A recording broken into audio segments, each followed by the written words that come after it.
हम लोगों ने पिछली क्लास में स्टोइकियोमेट्री और लिमिटिंग एजेंट पढ़ा, काफी क्वेश्चंस भी हमने किए हैं उसके। एक आध क्वेश्चन और आपको हम कंबसन वाले करा देते हैं और उसके बाद तब हम लोग आगे चलेंगे, ठीक है ना बच्चा। तो एक मैं क्वेश्चन लिख रहा हूँ, क्या बता रहा है आपने, ये क्वेश्चन है आपके पास है 1 litre of C3H8 gaseous is taken and burn at 27 degrees centigrade and burn at 27 degrees centigrade. What gas required? What volume of oxygen gas required? 1 liter of C3H8 is taken and burned at 27 degree centigrade. What volume of oxygen gas required? तो हम पहले ही बता चुके हैं कि आप लोगों को करना क्या है बच्चा। आपको पता है कि जो वॉल्यूम होता है वो मोल के क्या होता है, प्रोपोर्शनल होता है। वॉल्यूम मोल के क्या होता है, proportional. P is equal to nRT, है ना। P is equal to अगर हम nRT लिखते हैं, P बराबर nRT आइडियल गैस इक्वेशन, तो यहाँ से हमको दिख रहा है कि वॉल्यूम मोल के क्या है, प्रोपोर्शनल है। तो कभी भी क्वेश्चन में वॉल्यूम रहे तो उसको आप मोल के जैसा मान के कर सकते हैं। और एक कंबसन रिएक्शन पे बहुत सारे सवाल आते हैं, है ना। तो कभी भी कंबसन रिएक्शन में अगर वॉल्यूम दिया हो तो उसको डायरेक्टली तुम मोल के जैसा मान के कर देना है। अगर हमको स्टोइकियोमेट्री लगाना तो पहले हमको रिएक्शन को बैलेंस करके लिखना होगा, बर्न करना होगा, है ना। तो हम पहले इसको लिख लेते हैं। तो C3H8 को जब हम जलाएंगे ऑक्सीजन के साथ तो बनेगा क्या यार, 3CO2 बनेगा यार, और 4H2O बनेगा यार। बनेगा नहीं बनेगा, रिएक्शन तो बैलेंस कर लोगे बच्चा, आपको बना है। अब यहाँ से देखोगे आप तो कितना चाहिए ऑक्सीजन, यहाँ 6 और यहाँ 4, 10, यहाँ 5 आएगा यार। आएगा नहीं आएगा बच्चा, देखो यहाँ 3 चाहिए, यहाँ 4, तो कितना ऑक्सीजन चाहिए, 5 चाहिए। तो कितना हमारा आ जाएगा, ये 1 लीटर हो जाएगा। देखो इसका 1 मोल इसके 5 मोल से रिएक्शन कर रहा है, तो सीधे सीधे तुम उसको क्या कर सकते हो, लीटर में भी उसी तरह से कर सकते हो। जो मोल का हालचाल वही वॉल्यूम का हालचाल। तो अगर 1 लीटर है तो सीधे सीधे कितना हो जाएगा, 5 लीटर। समझ गए नहीं समझ गए? अगर 1 लीटर तो सीधे सीधे 5 लीटर। कैसे हुआ है समझ गए तुम लोग अच्छे से, ठीक है बच्चा। तो इस तरह से हम लोग सवाल करेंगे तो आंसर क्या हो जाएगा, 5 लीटर, है ना। ये कंबसन का सवाल आया हुआ था इसलिए मैंने इसको क्या किया, करा दिया, ठीक है बच्चा। अब हम लोग आगे चलेंगे, अब हम लोग आगे बढ़ेंगे रिएक्शन इन सॉल्यूशन। अब आगे हम लोग का टॉपिक है, ये लास्ट टॉपिक हम लोग पढ़ने वाले हैं।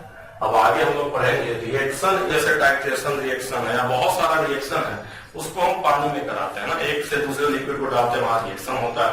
तो बहुत सारे रिएक्शन जो है हम किसमें कराते हैं, सॉल्यूशन में कराते हैं। तो पहले हम देखेंगे कि आखिर सॉल्यूशन में हम किस तरह से सॉलिड को एक्सप्रेस करते हैं, ठीक है। वहां आपको 2 लोग है ना, सोलवेंट भी है, सॉलिड भी है। सॉल्यूशन में 2 लोग होते हैं, सोलवेंट भी होता है और साथ में क्या होता है, सॉलिड भी होता है। समझ रहा है। और रिएक्शन सिर्फ सॉलिड करता है, समझ रहा है। सॉल्वेंट का काम बोलना होता है, इन जनरल सॉल्वेंट का रिएक्शन नहीं होता है, जनरली किसका होता है, सॉलिड का होता है। तो सॉल्यूशन में हम सॉलिड के अमाउंट, पहले हमको पता चलना चाहिए कि सॉलिड का अमाउंट उसमें कितना है, तब हम आगे रिएक्शन कराएंगे, तब हम आंसर निकालेंगे। तो हम आखिर ये पढ़ेंगे कि आखिर सॉल्यूशन में अमाउंट ऑफ सॉलिड को कैसे हम एक्सप्रेस करते हैं, है ना। वहां डायरेक्टली जो हम यूनिट है वो दूसरा यूनिट हम यूज करते हैं सॉल्यूशन में सॉलिड के अमाउंट को एक्सप्रेस करने के लिए। कुछ यूनिट होता है उस तरह से हम एक्सप्रेस करते हैं कि सॉल्यूशन में कितना सॉलिड है ना। तो आप लिख सकते हैं, इसको मैं मिटा रहा हूं ना, आप लोग लिख सकते हैं amount of solid in solution is expressed in this unit, है ना। कुछ यूनिट है जहां पे हम सॉल्यूशन में सॉलिड को एक्सप्रेस करते हैं, है ना।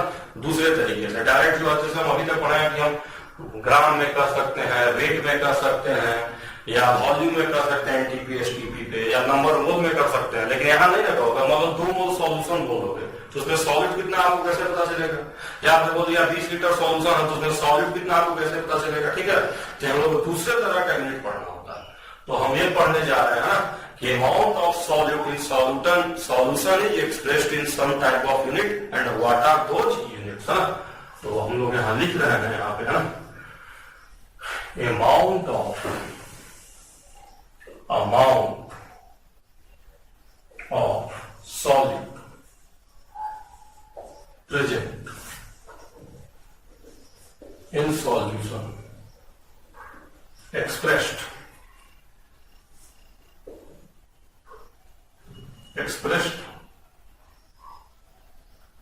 expressed in these units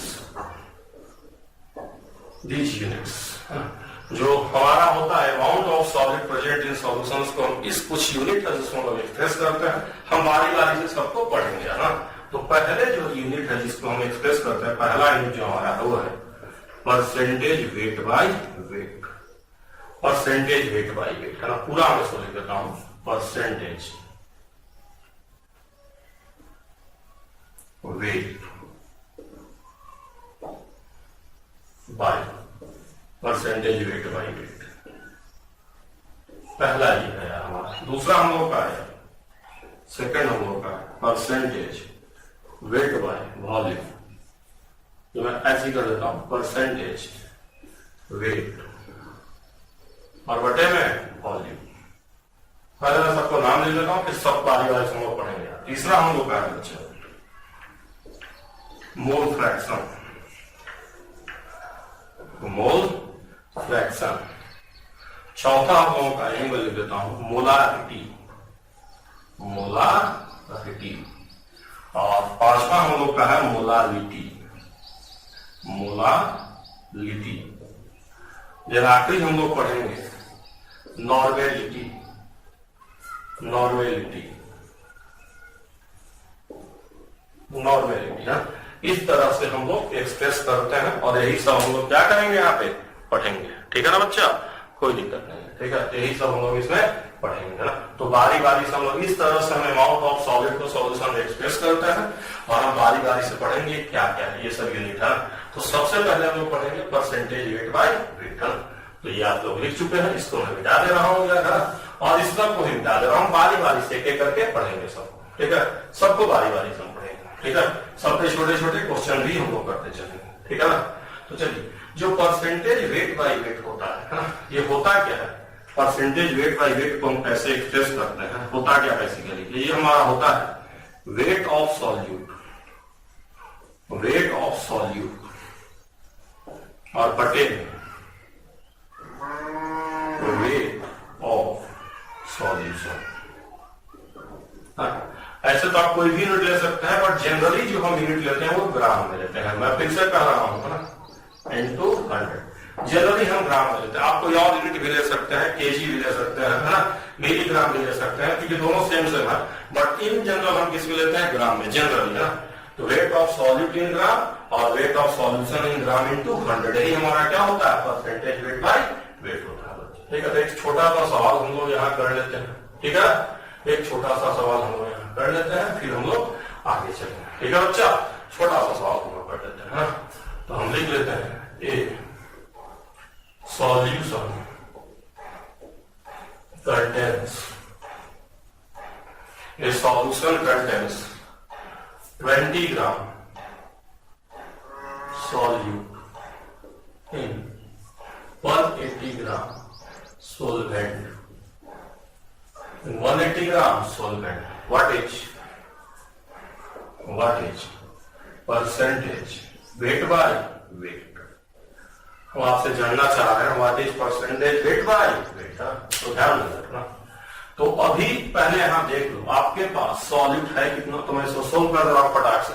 तो आप लोग देखो सॉल्यूशन में हमारे पास सॉल्यूट कितना है बच्चा, सॉल्यूट हमारे पास कितना है यार? 20 ग्राम है यार। सोलवेंट कितना है बच्चा? सोलवेंट कितना है? 180 ग्राम है यार। तो दिस इंप्लाई दैट सॉल्यूशन कितना हो जाएगा यार? दोनों को जोड़ दो तो ये 200 ग्राम आएगा, कहीं आएगा, दोनों को जोड़ोगे ना। सॉल्यूशन में क्या होता है? दोनों होता है, सॉल्वेंट प्लस सॉलिड को जोड़ोगे तो सॉल्यूशन आएगा, ये 180 ग्राम 200 ग्राम आ जाएगा यार ना। अब परसेंटेज वेट बाय वेट क्या होता है? वेट ऑफ सॉल्यूट बटे वेट ऑफ सॉल्यूशन इनटू 100। तो चलो, वेट ऑफ सॉल्यूट कितना हमारे पास है?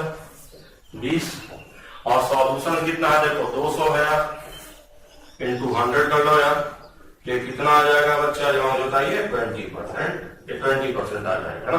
परसेंटेज वेट बाय वेट कितना हो जाएगा? सॉरी 10%, सॉरी 10% हो गया। समझ गया क्या? समझ गया। तो इस तरह से सवाल इस पे आता है, सिंपल सिंपल। अभी हम एक आध क्वेश्चन और करेंगे, अगला हम लोग पढ़ लेते हैं, ठीक है ना। तो यार समझ गए हमने, ठीक है। चलिए, तो अब हम लोग अगला चलते हैं। है ना। अगला हम लोग पढ़ लेते हैं। पहला यूनिट हम लोगों ने पढ़ लिया है ना। अब यहाँ आपको ध्यान में एक और चीज मैं बता दूंगा, क्वेश्चन आपने देख लिया कैसे होता है। अब यहाँ एक और ध्यान दीजिए कि जो वेट ऑफ सॉल्यूट है या जो वेट ऑफ सॉल्यूशन है, दोनों ये भी ग्राम में, ये भी ग्राम में, दोनों मास है ना, वेट है ना। तो टेम्परेचर अगर हम बढ़ाएंगे या घटाएंगे तो सॉलिड या सॉल्यूशन का वेट कम हो जाएगा। ऐसा तो है नहीं कि मान लो 20 ग्राम सॉलिड है तो 10 ग्राम हो जाएगा या 12 ग्राम हो जाएगा या 22 ग्राम होगा, ऐसा होगा नहीं। सॉल्यूशन का वजन भी नहीं चेंज होता है। तो ध्यान दीजिएगा ये जो परसेंटेज वेट बाई वेट है वो क्या होता है, टेम्परेचर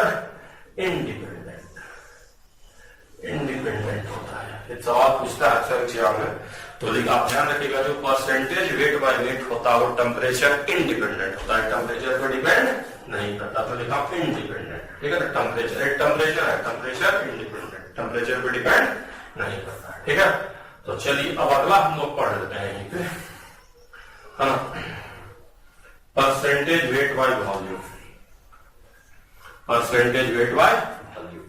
तो देखो परसेंटेज वेट बाई वॉल्यूम को हम कैसे एक्सप्रेस करते हैं। तो ऊपर में तो यही हमारा होता है वेट ऑफ सॉल्यूट इन ग्राम, लेकिन नीचे में जो हमारा ये हो जाता है वॉल्यूम है, इसको बता चुका है। इसको हम क्या पढ़ते हैं, परसेंटेज वेट बाई वॉल्यूम। नीचे में हो जाता है वॉल्यूम, पूरा लिख देता हूं, वॉल्यूम ऑफ सॉल्यूशन एमएल में होता है जनरली, इसमें होता है मिलीलीटर। हाँ अब ध्यान दीजिए, हाँ परसेंटेज वेट बाई वॉल्यूम को हम कैसे डिफाइन करते हैं, वेट ऑफ सॉल्यूट ग्राम में लेते हैं और वॉल्यूम ऑफ सॉल्यूशन हम एमएल में लेते हैं, इन जनरल, है ना। अब देखो यहाँ पे ऊपर में तो वेट है लेकिन नीचे में सॉल्यूशन का क्या है, वॉल्यूम है। और आपको पता है कि जब हम टेम्परेचर चेंज करते हैं तो वॉल्यूम घट सकता है, बढ़ सकता है। जब टेम्परेचर बढ़ाएंगे तो एक्सपेंशन हो जाता है, वॉल्यूम बढ़ जाता है, और घटाने पे कॉन्ट्रैक्शन हो जाता है, आप लोग जानते होंगे। तो ये जो हमारा परसेंटेज वेट बाई वॉल्यूम है वो क्या होता है, टेम्परेचर डिपेंडेंट होता है, डिपेंडेंट, है ना, डिपेंडेंट होता है। समझिएगा नहीं समझिएगा। तो जिसके पहले हम लोग पढ़े थे वो हमारा क्या था, टेम्परेचर इंडिपेंडेंट। ये हम लोग का क्या होता है, टेम्परेचर डिपेंडेंट। तो percentage weight by volume is temperature dependent, मतलब टेम्परेचर चेंज करेंगे तो हमारा वैल्यू चेंज हो जाएगा, क्योंकि नीचे में कौन सा टर्म है, वॉल्यूम का टर्म। ठीक है बच्चा। तो इसलिए एक छोटा सा सवाल आपको हम करा देते हैं, है ना। ठीक है आप समझ ही गए होंगे, एक छोटा सा हम लोग सवाल करा देते हैं, ठीक है ना। तो देखिए मैं क्वेश्चन ये करा रहा हूँ, क्वेश्चन में ये कर रहा हूँ, क्वेश्चन हम लोग का देख लीजिए। क्वेश्चन हम लोग का है 10% weight by volume 50 ml AgNO3 solution, solution मैंने लिखा है, रिएक्ट विथ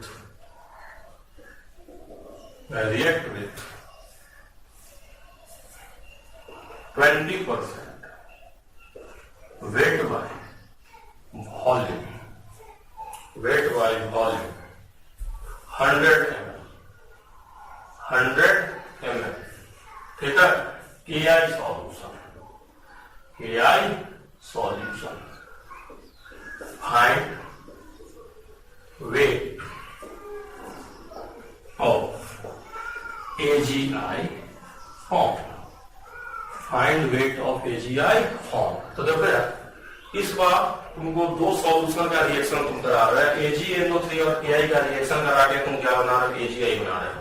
बस इस बार देखिए सॉल्यूशन के टर्म में दिया है ये 10% weight by volume 50 ml AgNO3 दिया है और 20% वेट बाय वॉल्यूम 100 ml क्या दिया है, KI दिया।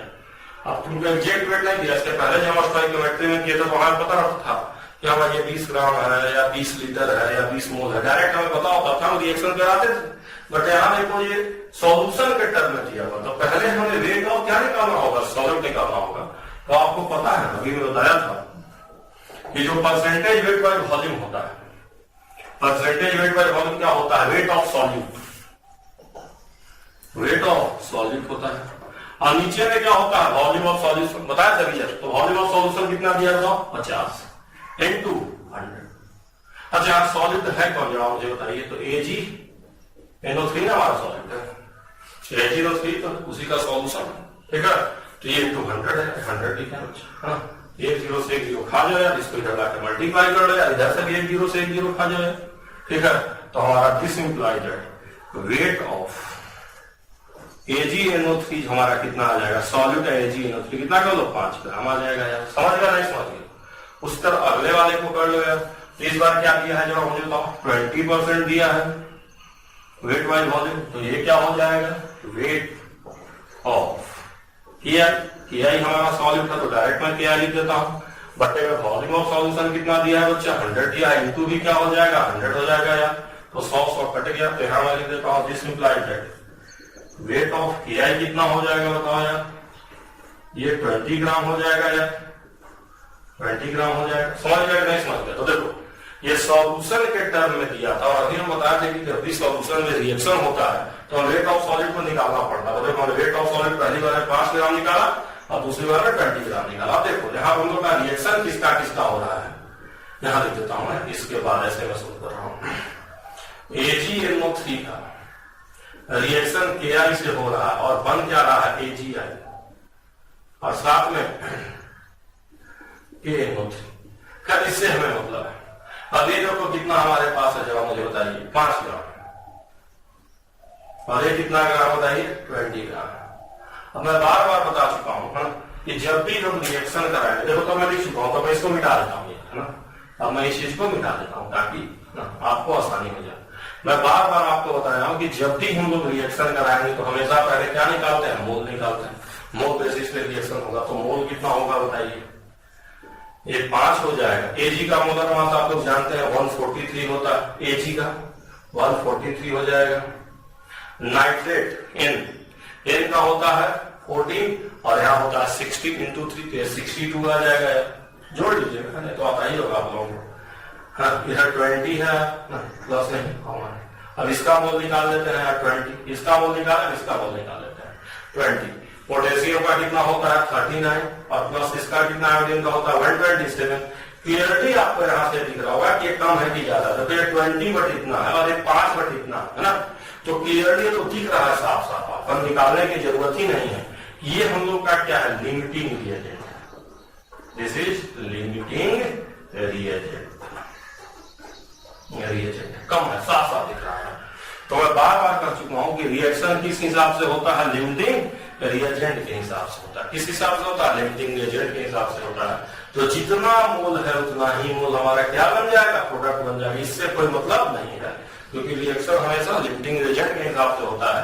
और देखो एक एक है यहाँ पे सब एक एक है, इसलिए डिवाइड नहीं किया, बता देना कि लिमिटिंग रिएजेंट में कोफिशिएंट से भाग देता है, बट भाग देने का जरूरत यहाँ नहीं है, ये भी 1 है ये भी 1 है, रिएक्शन बैलेंस। तो जितना मोल रहेगा उतना ही मोल बनेगा, एक मोल से एक मोल बन रहा था, एक मोल से एक मोल बनेगा। तो मोल ऑफ AgI कितना आ जाएगा बताइए यहां से, मोल ऑफ AgI फॉर्म वो कितना आ जाएगा जरा मुझे बताइए, इतना ही आ जाएगा 5। दोनों को आप जोड़ दीजिए ना, इन दोनों को आप जोड़ दीजिए तो 205 आ जाएगा। समझ गया नहीं समझ गया मोल। तो वेट कितना आ जाएगा, वेट ऑफ AgI कितना आ जाएगा बताइए यार 5 बटे में 205 और मोलर मास से मल्टीप्लाई कर लीजिए तो 108 और प्लस 127 मल्टीप्लाई कर लीजिए यार आप इसको, ठीक है बच्चा। तो ये हमारा 135 के आसपास आएगा, 135 आ जाएगा। तो आप चाहिए तो आप लगभग आप इसको भाग दे सकते हैं, ये 5.8 के अप्रॉक्स में आएगा, लगभग 5.8 के आसपास आ जाएगा 1 ग्राम। ठीक है आप सोल्व कर लीजिए और तो गुना भाग है बस, ये लगभग गुना आ जाएगा, ठीक है। तो आप समझ गए होंगे इस तरह से हम क्वेश्चन को कराते हैं, है ना, सॉल्यूशन में कैसे क्वेश्चन आते हैं। तो 2 हम लोग डिस्कस कर चुके हैं, percentage weight by percentage weight by volume, और हम लोग आगे चल रहे हैं ना, आगे हम लोग चल रहे हैं। तो आगे अब हम लोग को पढ़ना है मोलालिटी, नहीं मोल फ्रैक्शन। आगे हम लोग को क्या पढ़ना है, मोल फ्रैक्शन पढ़ना है ना, मोल फ्रैक्शन, ठीक है। तो हम लोग मोल फ्रैक्शन देख लेते हैं बच्चा, ठीक है ना। मोल फ्रैक्शन का क्वेश्चन हम लोग पहले देख लेते हैं, मोल फ्रैक्शन होता है क्या, ठीक है, मोल फ्रैक्शन। तो अगला हम लोगों को पढ़ना है मोल फ्रैक्शन, मोल फ्रैक्शन पढ़ना है, ठीक है ना बच्चा, मोल फ्रैक्शन। अब मोल फ्रैक्शन हम लोग का क्या होता है ना, इसको हम लोग काय से रिप्रेजेंट करते हैं, इसको रिप्रेजेंट इस तरह से कुछ किया जाता है, ऐसे इसको हम रिप्रेजेंट करते हैं मोल फ्रैक्शन, फिर इसका रिप्रेजेंटेशन होता है ना, काय बोलते हैं इसको, ठीक है। अब मैं बहुत अच्छे से नहीं कर पा रहा हूं लेकिन लगभग ऐसा ही होता है मोल फ्रैक्शन का रिप्रेजेंटेशन। अच्छा ये होता है क्या है मोल फ्रैक्शन, तो तो अगर आप सॉल्यूट का मोल फ्रैक्शन लिखते हैं, फ्रैक्शन का मतलब जानते ही हो तुम, अगर हम मोल फ्रैक्शन अगर हम सॉल्यूट का लिखते हैं, किसका लिखते हैं? सॉल्यूट का, तो हमारा होता है क्या है? Mole of solute, mole of solute, और बटे में mole of solution, mole of solution, mole of solute बटे मोल ऑफ सॉल्यूशन। अच्छा, सॉल्यूशन में किसका किसका मोल हो जाएगा यार? सॉल्यूट का भी हो जाएगा और सॉल्वेंट का भी हो जाएगा। तो इसको हम ऐसे भी लिख सकते हैं बच्चों, मोल ऑफ सॉल्यूट बटे में मोल of solute plus mole of solvent. लिख सकते हैं, नहीं लिख सकते हैं? बताओ, मोल ऑफ सॉल्यूट बराबर हम क्या लिख सकते हैं? मोल ऑफ सॉल्यूट, सॉल्यूशन मतलब दो लोग है ना, कौन कौन? सॉल्यूशन का मतलब सॉल्यूट और सॉल्वेंट दोनों, तो दोनों के मोल को जोड़ दोगे तब भी हो जाएगा मोल ऑफ सॉल्यूशन की जगह। ऐसे भी तुम इसको लिख सकते हो, समझ गए कि नहीं समझ गए? उसी तरह से ऐसा नहीं कि तुम सॉल्यूट का ही डिफाइन कर सकते हो, सॉल्वेंट का भी तुम डिफाइन कर सकते हो। इसमें मोल फ्रैक्शन अगर आप सॉल्वेंट का लिखते हैं, किसका लिखते हैं? सॉल्वेंट का लिखते हैं, तो कितना आएगा इतना मुझे बताइए? मोल ऑफ सॉल्वेंट, ऊपर में सॉल्वेंट का मोल हो जाएगा, जिसका चाहिए उसका मोल हो जाएगा, और नीचे में टोटल होता है ना, टोटल टोटल, तभी ना फ्रैक्शन आएगा। टोटल मतलब मोल of solute plus mole of solvent. समझ रहे हो कि नहीं समझ रहे हो? तो ये सॉल्यूट का था और ये इसका था। अब अगर दोनों को जोड़ दिया क्लियरली, देखिए हमारे पास एक ये आया है, किसका है? ये हम लोग किसका निकाला है? सॉल्यूट का निकाला है। ये हमने किसका निकाला है? सॉल्वेंट का निकाला है। अब अगर दोनों को जोड़ दिया है ना, अगर दोनों को जोड़ दिया जाए, मैं इसको हटा दे रहा हूं, ठीक ना, मैं हटा दे रहा हूं इस चीज को, है ना, बल्कि मैं यहां इसको लिख दे रहा हूं, मैं इस चीज को हटा के बल्कि यहां लिख दे रहा हूं, यहां पे लिख दे रहा हूं मोल फ्रैक्शन सॉल्यूट, मैं इसको यहां लिख रहा हूं। अब अगर आप दोनों को जोड़ देंगे, mole fraction solute plus mole fraction solvent, solute और सॉल्वेंट दोनों को अगर आप ऐड कर देते हैं तो क्लियरली वन आ जाएगा। जोड़ के देख लो दोनों को, जो ये दोनों नीचे वाला टर्म क्या होगा? कट जाएगा, नहीं कट जाएगा, पूरा ही आ जाएगा, तो नीचे वही ऊपर आ जाएगा, जोड़ के आप देख लीजिए, ठीक है। तो दोनों को जोड़ने में हमेशा क्या होगा? वन होगा। तो आप लोग लिख सकते हैं sum of mole fraction is always one, लिख लीजिएगा, sum of mole fraction is always one. Mole fraction का जो सम होता है हमेशा क्या होता है? एक के बराबर होता है, ठीक है। तो अब मैं इसको मिटा दे रहा हूं, ठीक है। आप लोग समझ गए होंगे अच्छे से। आप लोगों ने ये भी समझ लिया होगा कि जो सम ऑफ मोल फ्रैक्शन होता है वो क्या होता है? वन होता है। इसमें हम लोग छोटा सा एक सवाल कर लेते हैं, हम एक छोटा सा सवाल कर लेते हैं, फिर हम लोग आगे चलते हैं, ठीक है ना। एक छोटा सा हम लोग इसमें सवाल कर लेते हैं, ठीक है ना। देखिए क्वेश्चन हम लोगों का क्या है, ध्यान दीजिएगा, क्वेश्चन देख लीजिएगा। हम लोगों ने लिखा है 180 ग्राम H2O mixed with CaCO3, 180 gram H2O mixed with CaCO3, XC fraction नहीं पढ़ा जाता, if mole fraction CaCO3 is 0.1, कितना दिया? 0.1, find weight of CaCO3 required, find weight of CaCO3 required। Question देख लो, 180 ग्राम वाटर हमारे पास है mix with CaCO3, calcium carbonate है, और मोल फ्रैक्शन जो हो कितना है? 0.1 है। आपसे हम जानना चाह रहे वेट ऑफ CaCO3 रिक्वायर्ड। अब कैसे इसको करोगे ये भी समझ लो तुम्हें, बहुत ही आसान है। तो आप लोगों को पता है कि जो मोल फ्रैक्शन होगा HCaCO3 वो क्या हो जाएगा? मोल CaCO3 और साथ में मोल CaCO3 और मोल वाटर, क्योंकि ये हमारा है सॉल्यूट और ये हमारा क्या है? पानी क्या है? सॉल्यूट है कि नहीं। अब मोल ऑफ H2O तुम निकालो, मोल ऑफ H2O निकालोगे ना, ये हो जाएगा 180 वेट बटे मोलर मास से 10 आ जाएगा। इसको तो कोई दिक्कत है नहीं मोल ऑफ वाटर निकालने में। मोल ऑफ H2O तो निकाल ही सकते हो, 180 ग्राम है और पानी का मोलर मास होता है निकल के ना। अब मोल ऑफ CaCO3 दिया है कि नहीं दिया है?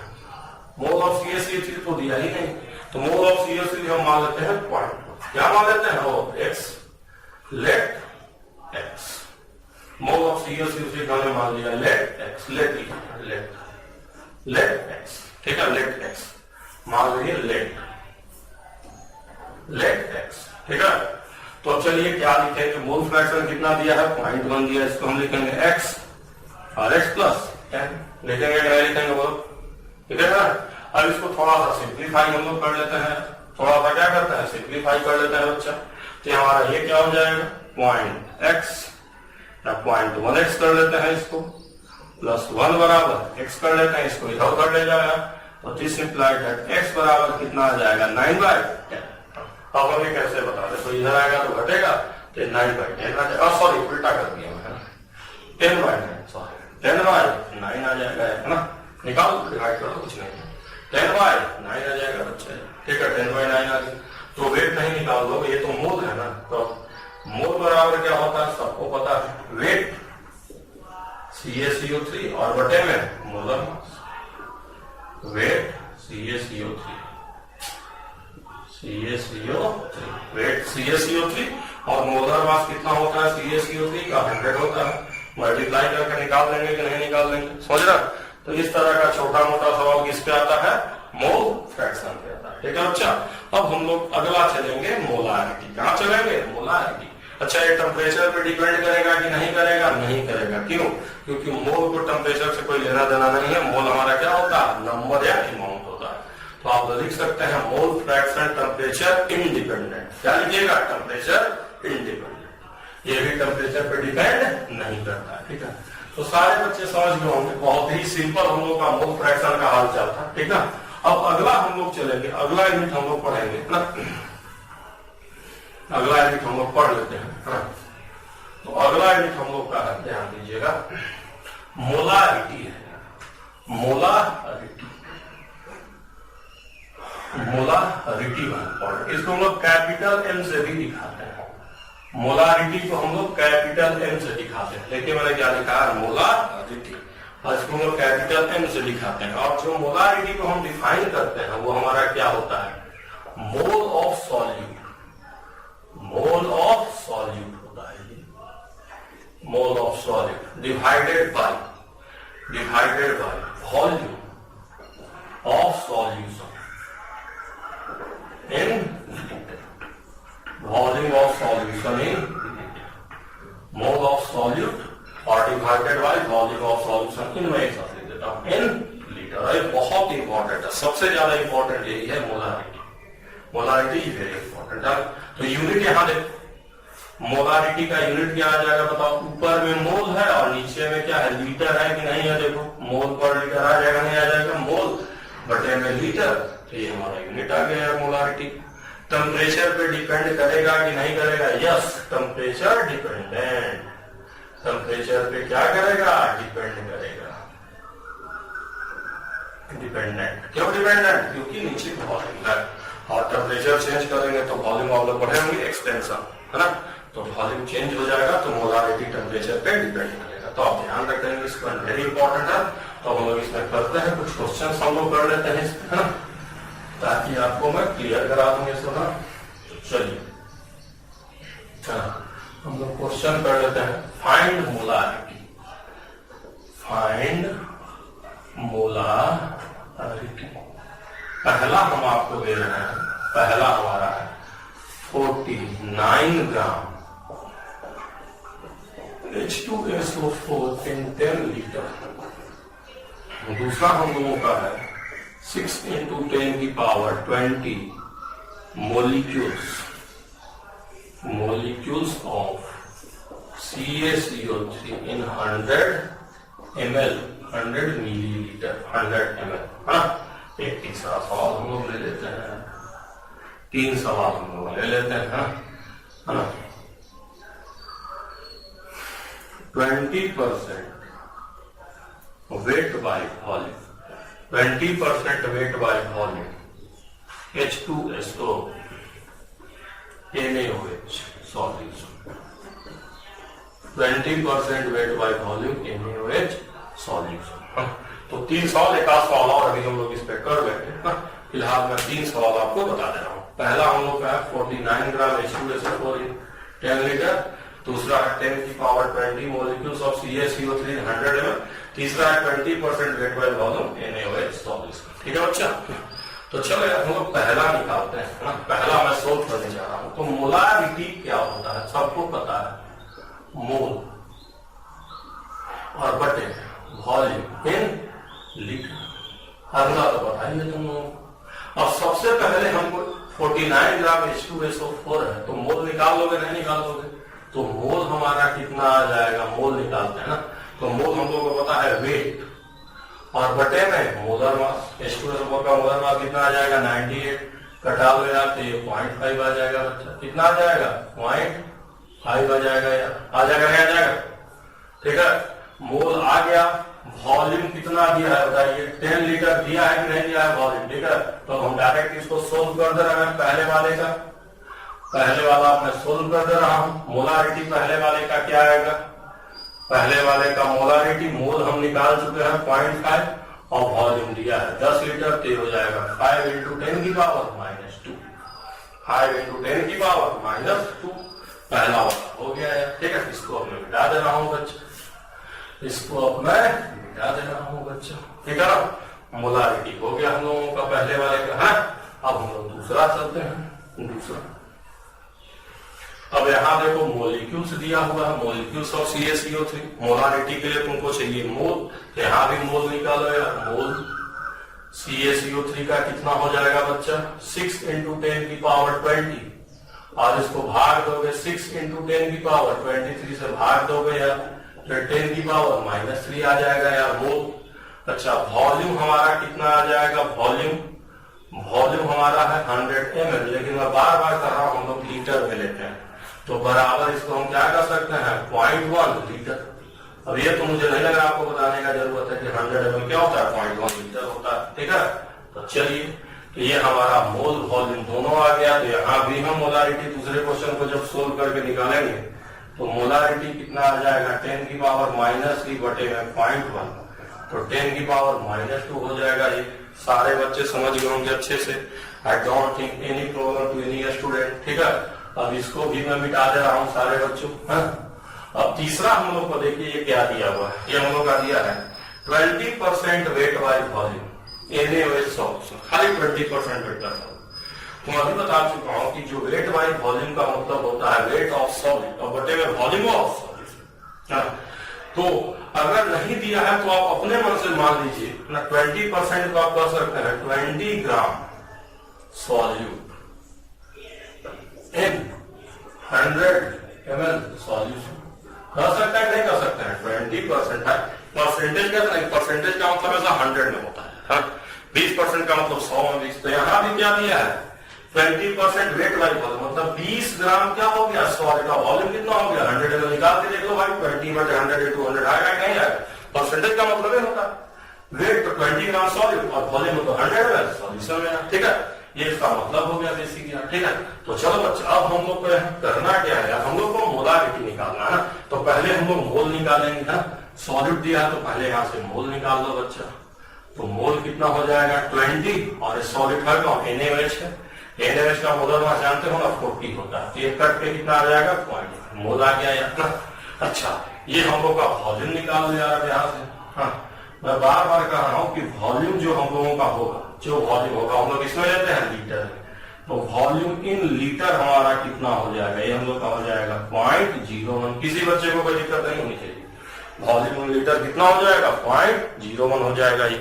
ठीक है ना, सारे बच्चों को दिख रहा होगा अच्छे से। ठीक है, चलिए, तो हम लोग मोलारिटी फट से निकाल सकते हैं। मोलारिटी कितना हो जाएगा, मोल आपने कितना निकाला है 0.5, वॉल्यूम आपने निकाला है 0.1, घटा लीजिए तो कितना आ जाएगा, ये 5 आ जाएगा। समझ गया कि नहीं समझ गया?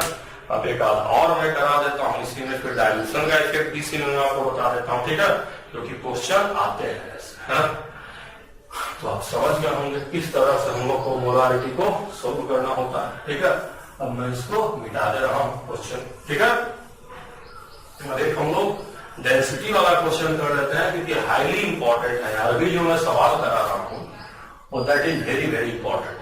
ऐसे सवाल आते हैं तो आप इसको सीख लीजिए, ठीक है। तो मैं क्वेश्चन कर रहा हूं 18% वेट बाय वॉल्यूम, नहीं weight by weight, 18% weight by weight, percentage 18% weight by weight glucose solution, glucose solution taken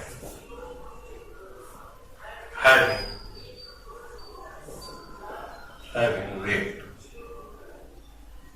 700 gram, 18% weight by weight glucose solution taken having weight 700 gram. If density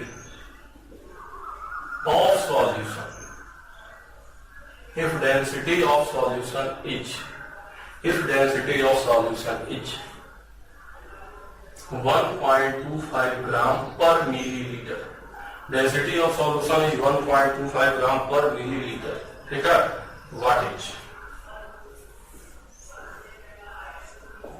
is molar? Capital का मतलब क्या होता है? Molar, ये आपसे हम जानना चाह रहे हैं, ठीक है। तो सबसे पहले आप इस चीज का मतलब बताइए। 18% और मैं सॉल्यूशन लिखने जा रहा हूं, सॉल्यूशन। तो मैं परसेंटेज का मतलब बता चुका हूं, 18% का मतलब 100 में 18 है।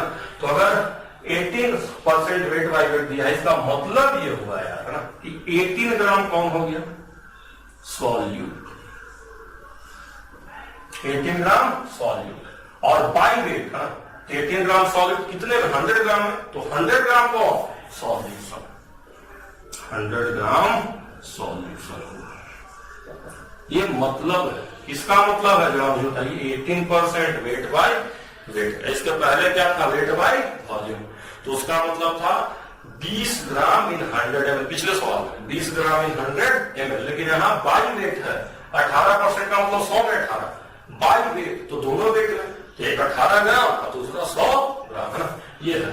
अब यहाँ जो 700 ग्राम दिया उसका यूज की नो यूज, कोई यूज उसका नहीं है। तो यहाँ कितना ग्राम दिया उससे कोई मतलब नहीं है, क्योंकि ऑलरेडी हमें सॉल्यूट और सॉल्यूशन का अमाउंट पता चल चुका है। 18 ग्राम कितने में है? 100 ग्राम है। तो उसी तरह 700 ग्राम में कितना होगा उससे हमें क्या मतलब है? अगर हमें सॉल्यूट और सॉल्यूशन दोनों पता चल गया है तो हम मोलारिटी निकाल लेंगे ना। हमें सॉल्यूट और सॉल्यूशन दोनों पता चल गया और मोलारिटी इन दोनों की जरूरत होती है। तो फिर ये कितना ग्राम दिया उसका कोई मतलब नहीं है। तो ऐसे सवाल सफल भी आप करेंगे ना, ऑलरेडी परसेंटेज हम निकाल लेते हैं, इसकी जरूरत नहीं पड़ती है, ठीक है। तो 18 ग्राम सॉल्यूट है। तो अब यहाँ से सबसे पहले आप मोल निकाल लीजिए। मोल, अच्छा सॉल्यूट है कौन? हमारा ग्लूकोज, C6H12O6, यही देखिए ग्लूकोज होता है, दिस इज ग्लूकोज, समझ रहे ना, यही हमारा ग्लूकोज। तो मोल ग्लूकोज का कितना हो जाएगा? 18। मोलर मास 180, तो कट के कितना आ गया? 0.1 आ गया। अब ध्यान दीजिए यहाँ तो वेट दिया है, लेकिन हमें क्या चाहिए होता है? वॉल्यूम ऑफ सॉल्यूशन चाहिए होता है। दिया तो वेट है, लेकिन मोलारिटी हमें क्या चाहिए होता है? वॉल्यूम ऑफ सॉल्यूशन चाहिए होता है। तो वॉल्यूम क्या होता है आप लोग जानते हैं? वेट या मास बटे डेंसिटी। सारे बच्चे जानते हैं मास बटे डेंसिटी हमारा क्या होता है? वॉल्यूम होता है। मास कितना है बताइए? 100। डेंसिटी कितनी है? 1.25, घटा लीजिए तो 80 मिलीलीटर आ जाएगा, मिलीलीटर ml बराबर। इसको हम कह सकते हैं 80 और बटे में 1000 लीटर। समझ लीजिएगा अच्छे से मैं क्या लिखा हूं सारे बच्चे, ठीक है ना। 80 बटे में 1000 लीटर, ठीक है ना। सारे बच्चों को दिख रहा होगा मैंने क्या लिखा है, 80 बटे में 1000 लीटर लिखा है, ठीक है। तो चलिए हम मोलारिटी निकालने को तैयार है। अब मोलारिटी हमारा इस क्वेश्चन में क्या आएगा? फाइनल मैं सोल्व कर रहा हूं किसी क्वेश्चन को। मोल और बटे वॉल्यूम कितना आ जाएगा बताइए? 80। 1000 कहां चला जाएगा? ऊपर चला जाएगा। तो 1 0 2 0 कट जाएगा, यहां से और एक यहां से। 10 बटे क्या आ जाएगा? 8। या और कटाएंगे तो 1 पॉइंट। समझ गए कि नहीं समझ गए? तो इस तरह से सवाल आएगा तो आप कर लेंगे, नहीं कर लेंगे, बहुत ही इंपॉर्टेंट है। ऐसा सवाल आता है, समझ रहे ना। ये परसेंटेज वेट बाई वेट देगा और फिर आपसे मोलारिटी पूछेगा, ठीक है ना। तो इस तरह से इसको आप कर लेंगे, ठीक है। तो मैं इसको मिटा दे रहा हूँ, ठीक है ना बच्चे। अब मोलारिटी का एक पार्ट और रह गया है, उसको भी मैं आपको बता ही देता हूं, डाइल्यूशन वाला। कौन सा? डाइल्यूशन वाला। ठीक है यार, डाइल्यूशन। डाइल्यूशन का पार्ट भी इसमें आता है, या दो सॉल्यूशन की मिक्सिंग भी हम करा सकते हैं। तो डाइल्यूशन, तो देखिए डाइल्यूशन का मतलब क्या होता है? डाइल्यूशन मैं बता दे रहा हूं। डाइल्यूशन का मतलब होता है addition of water. Addition of water, water को छोड़ना। अब कोई भी सॉल्यूशन है, मान लीजिए 1 मोलर एक सॉल्यूशन है, इसमें अगर हम क्या ऐड करेंगे? वाटर ऐड करेंगे, पानी। वाटर मतलब बेसिकली क्या होता है? सोलवेंट। जब हम सोलवेंट ऐड करेंगे तो मोलारिटी चेंज हो जाएगी। मोलारिटी क्या होता है बताइए? मोल। कैपिटल एम होता है मोल, और बटे में क्या होता है? वॉल्यूम। तो अगर हम पानी क्या करेंगे? ऐड करेंगे तो वॉल्यूम बढ़ेगा, तो मोलारिटी क्या है? घट जाएगा। घटेगा नहीं घटेगा? तो जब भी हम डाइल्यूशन करते हैं या पानी को ऐड करते हैं तो मोलारिटी घट जाती है, क्योंकि वॉल्यूम क्या है? बढ़ जाता है। अच्छा, ये मोल किसका होता है? सॉल्यूट का होता है। मोल किसका होता है? सॉल्यूट का होता है। तो सॉल्यूट का मोल चेंज करेगा क्या? मान लो ये 1 मोलर मान लो है NaCl का सॉल्यूशन है, NaCl है ये। अब इसमें तुम पानी डाल रहे हो तो NaCl का जो वेट है या जो भी NaCl का अमाउंट है वो तो चेंज होगा नहीं, वो तो हमेशा क्या रहेगा? सेम रहेगा। तो जब भी हम डाइल्यूशन करते हैं तो हमारा कौन होता है? जो सॉल्यूट है वो सेम रहेगा। सॉल्यूट सेम, हम पानी डाल रहे हैं तो खाली हम वॉल्यूम बढ़ा रहे हैं ना, वॉल्यूम बढ़ाएंगे तो घटेगा, ये मोल नहीं चेंज होगा, क्योंकि हम इसमें से कुछ निकाल ले रहे हैं, खाली ऐड कर रहे हैं। इसमें जितना नमक है, नमक उतना ही रहेगा, खाली हम क्या करेंगे? वॉल्यूम बढ़ाते जाएंगे, समझ रहे हैं? तो हमारा वॉल्यूम बढ़ेगा, मोलारिटी चेंज होगा, लेकिन मोल हमारा क्या रहेगा? सेम रहेगा ना। तो आप लिख सकते हैं डाइल्यूशन में क्या होता है? Mole of solute remains same. Mole of solute क्या होता है? रिमेन्स सेम रहता है। सॉल्यूट का मोल चेंज नहीं होता है। Mole of solute remains same, वो सेम का सेम रहता है। ठीक है बच्चा? तो चलिए कैसे इसको हम लोग देखेंगे, थोड़ा सा आप देख लीजिए इसको ना। तो ध्यान दीजिए, शुरू में मान लेते हैं कि हमारे पास कोई सॉल्यूशन है, कोई सॉल्यूशन है, इसको मैं मिटा देता हूँ, आप समझ गए होंगे। ऐसे मैं यहाँ फिर से बताता हूँ। मान लीजिए शुरू में हमारे पास कोई सॉल्यूशन, उसकी मोलारिटी M1 है और वॉल्यूम कितना है? V1 है। बाद में हमने इसमें कुछ और ऐड कर दिया, बाहर से H2O ऐड कर दिया। जब H2O ऐड करेंगे, शुरू में इनिशियली जब हम पानी ऐड कर देंगे तो मोलारिटी क्या हो जाएगा? चेंज। वॉल्यूम भी चेंज, वॉल्यूम बढ़ जाएगा तो मोलारिटी चेंज हो जाएगा। M2V2 हो जाएगा आफ्टर एडिशन। आफ्टर एडिशन लिखा हूं, सबको ध्यान देना चाहिए, दिखना चाहिए। तो मैं लिखा हूं after